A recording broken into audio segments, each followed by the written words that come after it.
ನಮಸ್ಕಾರ ಎಲ್ಲರಿಗೂ boss, welcome back to saga stories. IPL 2024 ಅಂತ ಬಂದಾಗ ದ ಐಕಾನಿಕ್ ಮ್ಯಾಚ್ ಯಾವುದು ಅಂತಾರೆ ಅದು ಫೈನಲ್ಸ್ ಅಲ್ಲ, ಅದು ಪ್ಲೇ ಆಫ್ಸ್ ಅಂತೂ ಅಲ್ವೇ ಅಲ್ಲ. ಐಕಾನಿಕ್ ಮ್ಯಾಚ್ ಬಂದ್ಬಿಟ್ಟು ಯಾವುದು ಅಂತ ಅಂದರೆ ಇಟ್ಸ್ RCB ವರ್ಸಸ್ CSK. ಅದೇ ಐಕಾನಿಕ್ ಮ್ಯಾಚ್ ಮಗ. ಯಾರು ಗೆಲ್ತಾರೆ, ಪ್ಲೇ ಆಫ್ಸಿಗೆ ಯಾರು ಕ್ವಾಲಿಫೈ ಆಗ್ತಾರೆ ಅನ್ನೋ ಒಂದು ಎಕ್ಸೈಟ್ಮೆಂಟ್ ಕ್ರಿಯೇಟ್ ಮಾಡೋಂಥ ಮ್ಯಾಚು, ಜೊತೆಗೆ ಹೈಯೆಸ್ಟ್ ವ್ಯೂವರ್ಶಿಪ್ನ ಗಿಟ್ಟಿಸ್ಕೊಂಡಂಥ ಮ್ಯಾಚು. ಆ್ಯಂಡ್ RCB ಒಂಥರ ಟ್ರೋಫಿನೇ ಗೆದ್ದಿರೋ ಥರ ಸೆಲೆಬ್ರೇಷನ್ ಮಾಡಿದಂಥ ಮ್ಯಾಚು. RCB ಒಂಥರ ಯಾವ ರೇಂಜಿಗೆ ಖುಷಿಯಾಗಿದ್ರು ಅಂದರೆ, RCB for the very first time trophy ಏನಾರು ಹೊಡೆದ್ಬಿಟ್ರೆ ಎಷ್ಟು ಖುಷಿಯಾಗಿರ್ತಾರೋ ಆ ಪಾರ್ಟಿ ಖುಷಿಯಾಗಿದ್ರು. RCB ಫ್ಯಾನ್ಸ್ಗಳಂತೂ ಮುಗಿಲು ಮುಟ್ಟುಬಿಟ್ಟಿದ್ರು. ಅವರು ಒಂಥರ ಅವರ ಖುಷಿ ಒಂಥರ ಆಕಾಶಕ್ಕೆ ಹೋಗ್ಬಿಟ್ಟಿತ್ತು ಅವತ್ತು.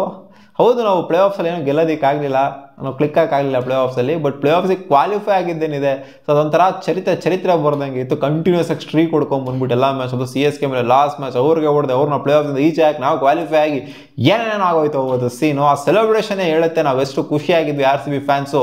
CSK ಫ್ಯಾನ್ಸ್ಗಳು ಎಷ್ಟು ಬ್ಲಾಸ್ಟ್ ಆಗಿದ್ರು ಅಂತಲೂ ಕೂಡ ಆ ಸೆಲೆಬ್ರೇಷನ್ ತೋರಿಸುತ್ತೆ. ಇದ್ರ ಬಗ್ಗೆ ಹರ್ಭಜನ್ ಸಿಂಗ್ ಅವರು ಮಾತಾಡಿದ್ದಾರೆ ಮಗ. MS ಧೋನಿ ಅವರು ಅವತ್ತು ಉರ್ಕೊಂಡು ಬ್ಲಾಸ್ಟ್ ಆಗಿರ್ಲಿಲ್ವಾ, ಅಥವಾ ಸುಮ್ಮನೆ ಏನೋ ಮಾತಾಡ್ದಂಗೆ ಹೋಗ್ಬಿಟ್ರು ಅವರು, ಅವ್ರಿಗೇನೋ ಅನ್ನಿಸ್ದಂಗೆ ಹೋಗ್ಬಿಟ್ರು ಅವರು ಅಂತ ಕೇಳಿದಾಗ ಸ್ಪೋರ್ಟ್ಸ್ ಯಾರ್ಯಾವ ಜೊತೆಗೆ ಮಾತಾಡಿದ್ರೆ ಹರ್ಭಜನ್ ಸಿಂಗ್ ಅವರು. ಸೊ ಈ ಒಂದು ಮ್ಯಾಚ್ನ ಅವರು ಕಣ್ಣು ಎದುರಿಗೇನೆ ನೋಡಿದ್ರಂತೆ ಚಿನ್ನಸ್ವಾಮಿ ಸ್ಟೇಡಿಯಂ ಅಲ್ಲಿ. ಅವರು ಅವಾಗ ಪ್ರೆಸೆಂಟ್ ಇದ್ರಂತೆ, ಕಾಮೆಂಟೇಟರ್ ಆಗಿದ್ರಂತೆ. ಸೊ MS ಧೋನಿ ಅವರು ಏನು ಮಾಡಿದ್ರು ಅಂತಲೂ ಕೂಡ ನೋಡಿದ್ರಂತೆ. ಆಕ್ಚುಲಿ ದಯಾಳ್ ಅವರು ಲಾಸ್ಟ್ ಓವರ್ ಬೌಲಿಂಗ್ ಮಾಡಿದ್ರು, 17 ರನ್ ಬೇಕಾಗಿತ್ತು, ಮೊದಲನೇ ಬಾಲಲ್ಲಿ 6 ಬಂತು. ಅದಾದಮೇಲೆ MS ಧೋನಿ ಅವರು ಔಟ್ ಆಗೋದ್ರ ಮೂಲಕ ಗಾನ್ ಕೇಸ್ ಆಗಿದ್ದು CSK. ಸೊ MS ಧೋನಿ ಅವರು ಆಫ್ಟರ್ ದ ಮ್ಯಾಚ್ ಸೆಲೆಬ್ರೇಷನ್ ಏನಿತ್ತು RCB ಪ್ಲೇಯರ್ಸ್ಗಳು, ಅದು ವಿಪರೀತವಾಗಿತ್ತು. ಅರೌಂಡ್ ಎಷ್ಟು ಒಂದು 2-3 ನಿಮಿಷ ಅಂತೂ ಪಕ್ಕ ಸೆಲೆಬ್ರೇಟ್ ಮಾಡಿದ್ರು. ಗ್ರೌಂಡಲ್ಲಿ ಕಿರ್ಚಾಡ್ಕೊಂಡು ಕೂಗಾಡ್ಕೊಂಡು RCB ಪ್ಲೇಯರ್ಸ್ಗಳೆಲ್ಲ ಸೆಲೆಬ್ರೇಟ್ ಜೋರಾಗಿ ಮಾಡ್ತಾ ಇದ್ರು. CSK ಪ್ಲೇಯರ್ಸ್ಗಳೆಲ್ಲ ಒಂದ್ ಎಂಡಲ್ಲಿ ನಿಂತ್ಕೊಂಡಿದ್ರು ಇಲ್ಲ ಅಂತಲ್ಲ. MS ಧೋನಿ ಕೂಡ ಬಂದ್ಬಿಟ್ಟು ಬೌಂಡ್ರಿ ಹತ್ರ ನಿಂತ್ಕೊಂಡಿದ್ರು. ಆಮೇಲೆ RCB ಪ್ಲೇಯರ್ಸ್ಗಳೆಲ್ಲ ಯಾವಾಗ ಇನ್ನ ಜೋರಾಗಿ ಸೆಲೆಬ್ರೇಷನ್ ಮಾಡೋದಕ್ಕೆ ಟ್ರೈ ಮಾಡ್ತಾ ಇದ್ರು, ಇನ್ಫ್ಯಾಕ್ಟ್ ಒಂದು 5 ನಿಮಿಷ ಸೆಲೆಬ್ರೇಟೇ ಮಾಡಿದ್ರು ಅಂತ ಹೇಳ್ಬೇಕು ಅವತ್ತು.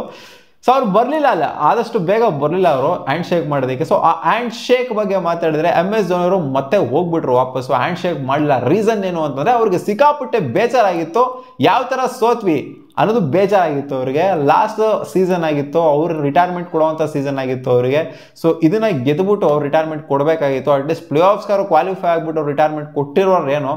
ಅದು RCB ಮೇಲೆ ಈ ಥರ ಒಂದು ಅಜೀಬ್ ಆಗೋ ಥರ ಸೋಲೇನಿದೆ, ಅದು RCB ಅಂತಂದರೆ CSK ವರ್ಸಸ್ RCB ಅಂತಂದರೆ ಯಾವಾಗಲೂ CSKನೇ ಡಾಮಿನೇಟ್ ಮಾಡೋವಂಥದ್ದು. ಯಾವಾಗಲೂ ಪ್ಲೇ ಆಫ್ಸ್ ಅಂತ ಬಂದಾಗ, ಅಥವಾ ಪ್ಲೇ ಆಫ್ಸಿಗೆ ಕ್ವಾಲಿಫೈ ಆಗುವಂಥದ್ದು ಅಂತ ಬಂದಾಗ, ನಾಕ್ಔಟ್ ಸ್ಟೇಜ್ ಅಂತ ಬಂದಾಗ CSKನೇ ಯಾವಾಗಲೂ ಡಾಮಿನೇಟ್ ಮಾಡೋದು. RCB ಅಂತ ಟೀಮ್ ಮೇಲೆ ಸೋತಾಗ್ಬಿಡ್ತವಲ್ಲ ಅಂತ MS ಧೋನಿ ಅವರು ಅವರ ಸೆಲೆಬ್ರೇಷನ್ ನೋಡ್ಬಿಟ್ಟು ಸಿಕ್ಕಾಪಟ್ಟೆ ಟ್ರಿಗರ್ ಆಗಿದ್ರು. ಮ್ಯಾಚ್ ಸೋಲಿನೋ ಜೊತೆಗೆ ಅವರ ರಿಟೈರ್ಮೆಂಟ್ ಇಯರ್ ಆಗಿತ್ತು, ಕೂದಲ ಬಿಟ್ಟು ರಿಟೈರ್ಮೆಂಟ್ನ ಕೊಡೋದಕ್ಕೋಸ್ಕರ, ಅವರ ಕೆರಿಯರ್ ಯಾವ ಥರ ಸ್ಟಾರ್ಟ್ ಆಯಿತು ಅದೇ ಥರ ಎಂಡ್ ಮಾಡೋಣ ಹತ್ರ ಕೂದಲ ಬಿಟ್ಟಿದ್ದು ಏನಕ್ಕೆ ಅನ್ಕೊಡ್ರು, ರಿಟೈರ್ಮೆಂಟ್ ಕೊಡೋದಕ್ಕೋಸ್ಕರನೇ. ಅವರು ಈ ಸಲ ಕೂಡ ಟ್ರೋಫಿ ಗೆಲ್ತೀವಿ ಅನ್ನೋ ಒಂದು ಆಸೆಯಲ್ಲಿ ಇದ್ರು. ಅದು ಈ ಥರ ಎಲ್ಲ ಒಂಥರ ಆಗೋಗ್ಬಿಡ್ತಲ್ಲ, ಸೆಲೆಬ್ರೇಷನ್ ನೋಡ್ಬಿಟ್ಟು ಅವ್ರಿಗೆ ಸಿಕ್ಕಾಪಟ್ಟೆ ಟ್ರಿಗರ್ ಆಗೋಗ್ಬಿಡ್ತು ಅನ್ನೋ ಥರ ಹೇಳಿದರೆ. ಬೌಂಡ್ರಿ ಲೈನಲ್ಲಿ ನಿಂತ್ಕೊಳ್ಳೋದಕ್ಕೋಸ್ಕರ ಅವ್ರು ಹೋಗಿದ್ದಾರೆ ವಾಪಸ್ಸು ಡ್ರೆಸ್ಸಿಂಗ್ ರೂಮ್ಗೆ ಅಂತ. ಡ್ರೆಸ್ಸಿಂಗ್ ರೂಮ್ಗೆ ಹೋಗೋವರೆಗೂ ಎಲ್ಲರಿಗೂ ಗೊತ್ತು ಡ್ರೆಸ್ಸಿಂಗ್ ರೂಮ್ಗೆ ಹೋದ್ರು ಅಂತ. ಬಟ್ ಡ್ರೆಸ್ಸಿಂಗ್ ರೂಮ್ ಹತ್ರ ಒಂದು ಸ್ಕ್ರೀನ್ ಇತ್ತಂತೆ, ಆ ಸ್ಕ್ರೀನಿಗೆ ಹೊಡೆದ್ರಂತೆ ಬಂದ್ಬಿಟ್ಟು ಫ್ರಸ್ಟ್ರೇಷನ್ ಅಲ್ಲಿ. ಅದು ಯಾರೂ ಕೂಡ ನೋಡಲಿಲ್ಲ, ಅಂದರೆ ರೆಕಾರ್ಡ್ ಆಗಿಲ್ಲ. ಹರ್ಭಜನ್ ಸಿಂಗ್ ಮಾತ್ರ ಕಾಮೆಂಟ್ರಿ ಬಾಕ್ಸಿಂದ ನೋಡಿದ್ರಂತೆ, ಯಾರ ನೋಡಿದ್ರೋ ಗೊತ್ತಿಲ್ಲ, ಒಟ್ಟಲ್ಲಿ ಹರ್ಭಜನ್ ಸಿಂಗ್ ಹೇಳಿರೋದು ಸ್ಕ್ರೀನಿಗೆ ಜೋರಾಗಿ ಹೊಡೆದ್ರಂತೆ ಅವರ ಕೈಯಿಂದ. ಸೊ ಇದು ಫ್ರಸ್ಟ್ರೇಷನ್ನು, ಇದು ಒಂಥರ ಏನು ಹೇಳ್ತಾರೆ, ಒಂಥರ ಸಿಕ್ಕಾಪಟ್ಟೆ ಕನ್ನಡದಲ್ಲಿ ಹೇಳಬೇಕು ಅಂದರೆ ಉರ್ಕೊಂಡಿರೋದು ಅಂತ ಹೇಳಬೇಕು. ಸೊ ಯಾರಿರ್ತಾನೆ ಉರಿಯಲ್ಲ, ಆಬ್ವಿಯಸ್ಲಿ ಉರ್ದೇ ಉರಿಯುತ್ತೆ. ಈ ಥರ ಒಂದು ಸ್ಟೇಜಲ್ಲಿ, ಈ ಥರ ಒಂದು ಟೈಮಲ್ಲಿ ಹಿಂಗೆ ಇನ್ನೇನು ಕ್ಲೋಸ್ ಗೆಲ್ಲೋ ಅಂಥ ಮ್ಯಾಚ್ನ ಒಂಥರ ಸೋಲೋ ಥರ ಆಗೋಗ್ಬಿಡ್ತಲ್ಲ. ಸೊ ಆ ಥರ ಆದಾಗ ಎಂಥ ಪ್ಲೇಯರ್ಗಾದರೂ ಉರ್ದೇ ಉರಿಯುತ್ತೆ. ಅದು ರಿಟೈರ್ಮೆಂಟ್ ಕೊಡುವಂಥ ಒಂದು ಇಯರ್ ಆಗಿತ್ತು. ಸೊ ಅದನ್ನು ಸಿಕ್ಕಾಪಟ್ಟೆ ಫ್ರಸ್ಟ್ರೇಷನ್ ಅಂತೂ ಇತ್ತು. ಆ ಫ್ರಸ್ಟ್ರೇಷನ್ ಅವರು ಯಾರ ಮುಂದೆನೂ ಕೂಡ ಹೊರಗಡೆ ಹಾಕಿಲ್ಲ. ಆ ಡ್ರೆಸ್ಸಿಂಗ್ ರೂಮ್ ಹತ್ರ ಹೋಗ್ಬಿಟ್ಟು ಅಲ್ಲಿ ಹೊರಗಡೆ ಹಾಕಿತ್ತು. ಅದನ್ನು ಹರ್ಭಜನ್ ಸಿಂಗ್ ನೋಡಿದ್ರೆ, ಹರ್ಭಜನ್ ಸಿಂಗ್ ಇವಾಗ ಈಚೆಗಡೆ ಹಾಕಿದ್ದಾರೆ. ಆ್ಯಂಡ್ ಲಾಸ್ಟಿಗೆ ಇನ್ನೂ ಒಂದು ಕೂಡ ಹೇಳಿದರೆ, MS ಧೋನಿಗೆ ರಿಟೈರ್ಮೆಂಟ್ ಕೊಡಬೇಕು, ನೀವು ಯಾವಾಗ ಕೊಡ್ತೀರಾ ಅದು ಇದು ಅಂತೆಲ್ಲ ಕೇಳೋವಂಥ ಕ್ವೆಶನೇ ಮಾಡೋದಕ್ಕೆ ಹೋಗ್ಬಿಡಿ ಯಾರನ್ನು ಕೂಡ.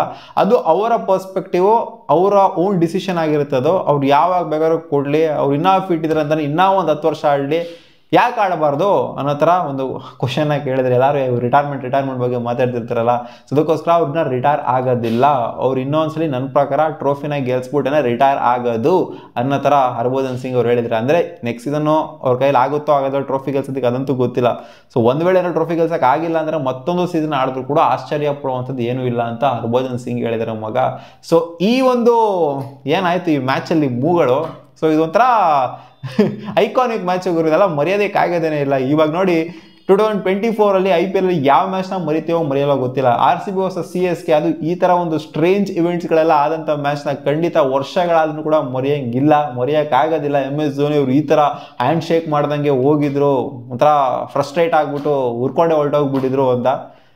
ಸೊ ಇದೆಲ್ಲ ಮರೆಯೋದಕ್ಕಾಗೋದಿಲ್ಲ. ಇದಕ್ಕೆ ಒಂದು ಪರ್ಫೆಕ್ಟ್ ಆಗಿ ಇನ್ನೂ ಒಂದು ಎವಿಡೆನ್ಸ್ ಸಿಕ್ಕಿದೆ. MS ಧೋನಿ ಸಿಕ್ಕಾಪಟ್ಟೆ ಫ್ರಸ್ಟ್ರೇಟ್ ಆಗೋಗ್ಬಿಟ್ರು, ಸಿಕ್ಕಾಪಟ್ಟೆ ಟ್ರಿಗರ್ ಆಗೋಗ್ಬಿಟ್ಟಿದ್ರು. RCB ಸೆಲೆಬ್ರೇಷನ್ ನೋಡಿ, RCB ವಿನ್ ನೋಡಿ, ವಿಕ್ಟ್ರಿ ನೋಡ್ಬಿಟ್ಟು ಅಂತ. ಸೊ ನಿಮಗೆ ಏನು ಅನ್ನಿಸ್ತು? MS ಧೋನಿ ಅವರು ಟೆಂಪರ್ಮೆಂಟ್ನ ಕಳ್ಕೊಂಡು ಆ ಸ್ಕ್ರೀನಿಗೆ ಬಾರಿಸಿದ್ರಲ್ಲ ಹೋಗ್ಬಿಟ್ಟು ಡ್ರೆಸ್ಸಿಂಗ್ ರೂಮಲ್ಲಿ. ಸೊ ನಿಮ್ಗೆ ಏನು ಅನ್ನಿಸ್ತು? ಕಾಮೆಂಟ್ ಸೆಕ್ಷನಲ್ಲಿ ಕಾಮೆಂಟ್ ಮಾಡಿ ತಿಳಿಸಿ. ಸಿಗೋಣ ಮುಂದಿನ ವಿಡಿಯೋದಲ್ಲಿ. ಬಾ.